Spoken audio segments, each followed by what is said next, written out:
भूतिया रच्चक। अंधेरा सिर्फ अंधेरा। कुछ कहानियां रोशनी में नहीं बल्कि उन परछाइयों में जन्म लेती हैं जहां इंसान जाना नहीं चाहता। आज मैं आपको एक ऐसी कहानी सुनाने जा रहा हूं जो डराती भी है और बचाती भी है, क्योंकि हर भूत बुरा नहीं होता। कभी कभी वह आपका रक्षक भी बन जाता है। गांव के बाहर पुरानी हवेली घने जंगलों से घिरे पचराई गांव के बीच एक पुरानी हवेली थी। टूटी दीवारों पर बेलें उगाई थी, खिड़कियां आधी झुकी और छत किसी भी दिन ढह सकती थी। पर हवेली की सबसे डरावनी चीज था उसका नाम, काली कोठरी। गांव में अफवाहें थी कि रात के समय हवेली के भीतर से किसी के चलने की आवाज आती है। कभी कोई रोता है, कभी कोई चिल्लाता है और कभी कोई बदबुदाता है। मत आओ, वापस चले जाओ। गांव वाले शाम होते ही उधर से निकलना बंद कर देते हैं। लेकिन गांव का एक लड़का था, आरब, 15 साल का, तेज, जिज्ञासु और थोड़ा जिद्दी भी। उसे भूत प्रेत वाली कहानियों पर यकीन नहीं था। एक दिन उसने अपने दोस्तों से कहा, ये सब अंधविश्वास है, कोई भूत वूत नहीं होता, मैं जाकर हवेली देख कर आता हूँ। दोस्त डर चुके थे, लेकिन आरब हंसते हुए बोला, आज रात ही जाऊंगा। और यही उसकी जिंदगी की सबसे बड़ी गलती थी, या शायद सबसे बड़ा सौभाग्य। रात के 11 बजे हुए थे। हवा में चीखें गूंजने लगी थी, जैसे कोई सीटी बजा रहा हो। पेड़ों की टहनियां टकरा कर अजीब आवाजें कर रही थी। आरब निकला। गांव की आखिरी गली पार करते ही जैसे किसी दूसरी दुनिया में कदम रख दिया हो। हवा ठंडी थी, बहुत ठंडी, इतनी कि उसके हाथ कांपने लगे थे। हवेली सामने खड़ी थी, अंधेरा, निर्जीव, पर निगाहें उस पर टिकते ही लगता था जैसे वह उसे घूर रही हो। आरब ने गहरी सांस ली। कुछ नहीं है, यहाँ बस टूटे कमरे। वह अंदर चला गया। पहला सामना था।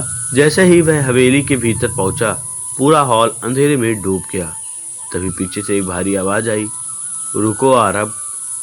आरब का दिल जोर से धड़का, तो उसकी सांसें रुक गईं। वह पलटा। अंधेरे में उसे कुछ दिखाई नहीं दिया। फिर भी आवाज इस बार और करीब से, रुको, वापस जाओ। कौन है वहां सामने? अचानक एक साया दीवार पर उभरा। लंबी आकृति, इतनी लंबी कि छत तक पहुंच रही थी। आंखें लाल जैसे जलती चिंगारी। आरब डर से पीछे हट गया और साया धीरे धीरे बोला, मैं तुम्हें नुकसान नहीं पहुंचाऊंगा, मैं तुम्हारा रक्षक हूँ। धीरे धीरे स्पष्ट हुआ। अब वह एक आदमी जैसा दिखा, 32 साल का, फटे पुराने कपड़े, चेहरा धुंधला हुआ, पर आंखों में दर्द भरा। तुम भूत हो? हाँ, लेकिन मैं किसी को डराने नहीं आया। मैं इस हवेली का रक्षक हूँ और अब तुम्हारा भी।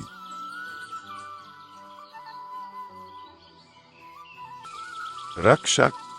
कोई भूत कैसे रक्षक हो सकता है? इसीलिए तो मैं तुम्हें सब बताने आया हूँ।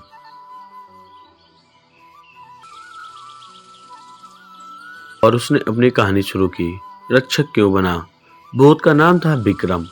सालों पहले वह इसी हवेली का मालिक था। विक्रम बेहद दयालु था। गांव के गरीबों, बच्चे और बुजुर्गों की मदद करता था। लेकिन गांव के जमींदार रघुवीर सिंह को उसकी अच्छाई पसंद नहीं थी।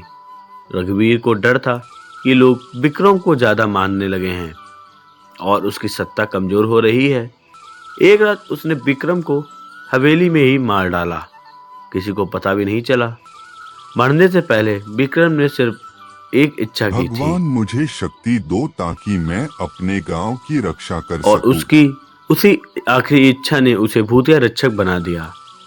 भूत बोला, गांव पर संकट आने वाला है आरब, तुम्हें पता भी नहीं कि तुम कितने बड़े खतरे में हो आरब। कैसा खतरा? भूत ने हवेली की टूटी खिड़की से बाहर इशारा किया। दूर जंगल की ओर छोटे छोटे पीले उजाले चमक रहे थे, जैसे मसाले हों। और ये तस्कर हैं, हथियारों के रघुवीर के आदमी वे आज रात गांव के पानी के स्रोत को जहर देने वाले हैं ताकि लोग उसकी जमीन खरीदने पर मजबूर हो जाएं। तो मैं क्या कर सकता हूँ? मैं तुम्हारा रक्षक हूँ पर मेरी एक सीमा है। मैं अपने हवेली की सीमा से बाहर नहीं जा सकता। तुम्हें जाकर सबको चेतावनी देनी होगी। आरब पूरी ताकत से दौड़ा। हवेली का लंबा आंगन, टूटे कमरे, काली दीवारें, सब कुछ पीछे छूट रहे थे। भूत की आवाज गूंजती रही। डरो मत, मैं तुम्हारे साथ हूँ, भले ही तुम मुझे न देखो। जैसे ही वह हवेली के बाहर निकला, हवा अचानक तेज हो गई। पेड़ जोर जोर से हिलने लगे। जंगल की तरफ से आने वाले आदमियों की मिसाल अब साफ दिखाई दे रही थी। आरब चिल्लाया,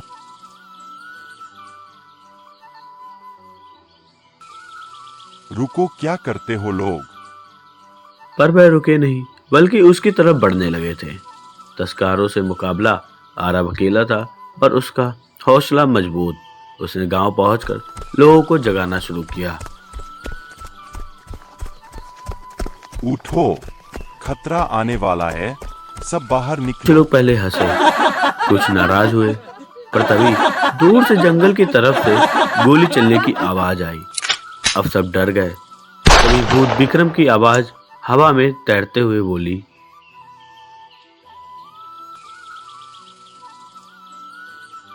गांव को बचाना है, डरो मत, मैं यही हूँ।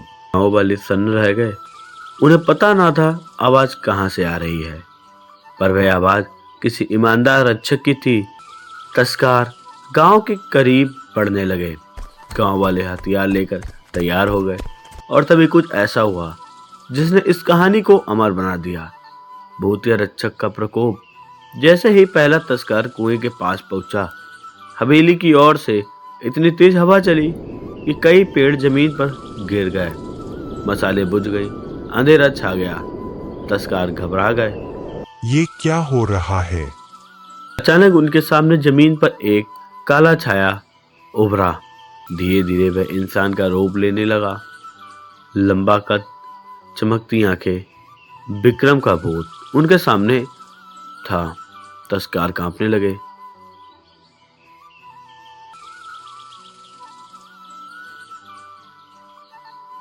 ध्रुव, भूत,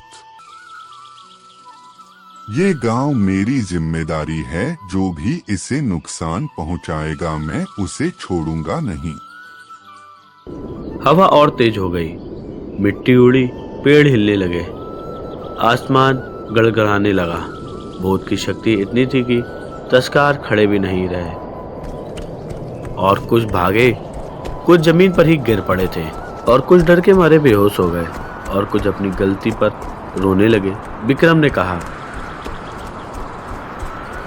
गांव से दूर चले जाओ वरना ये रात तुम्हारी आखिरी होगी। तस्कर चीखते हुए जंगल की ओर भागे और कभी वापस नहीं आए। गांव का नया रक्षक अब आरब था। जब शांत हुआ, हवा रुक गई। भूत धीरे धीरे आरब के सामने आया, चेहरा मुलायम, आंखों में अपनापन। भूत बोला, तुमने हिम्मत दिखाई आरब, इसी वजह से गांव बचा। अगर आप न होते तो हम सब खत्म हो जाते।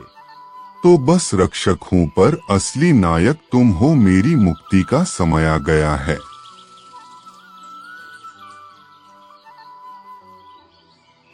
जब कोई भूत अपनी आखिरी इच्छा पूरी कर लेता है तो वह इस दुनिया से जा सकता है। मेरी आखिरी इच्छा गांव की रक्षा थी, आज वह पूरी हो गई।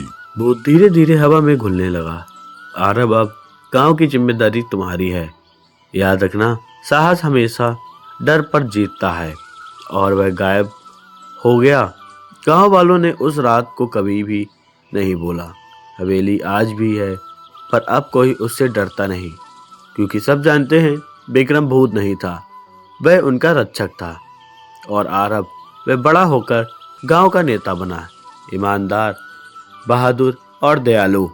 उसकी डायरी में आज भी एक लाइन लिखी है, हर भूत डरावना नहीं होता। कुछ आपकी रक्षा करते हैं। अच्छाई कभी समाप्त नहीं होती, पर वह किसी न किसी रूप में जीवित हो सकती है।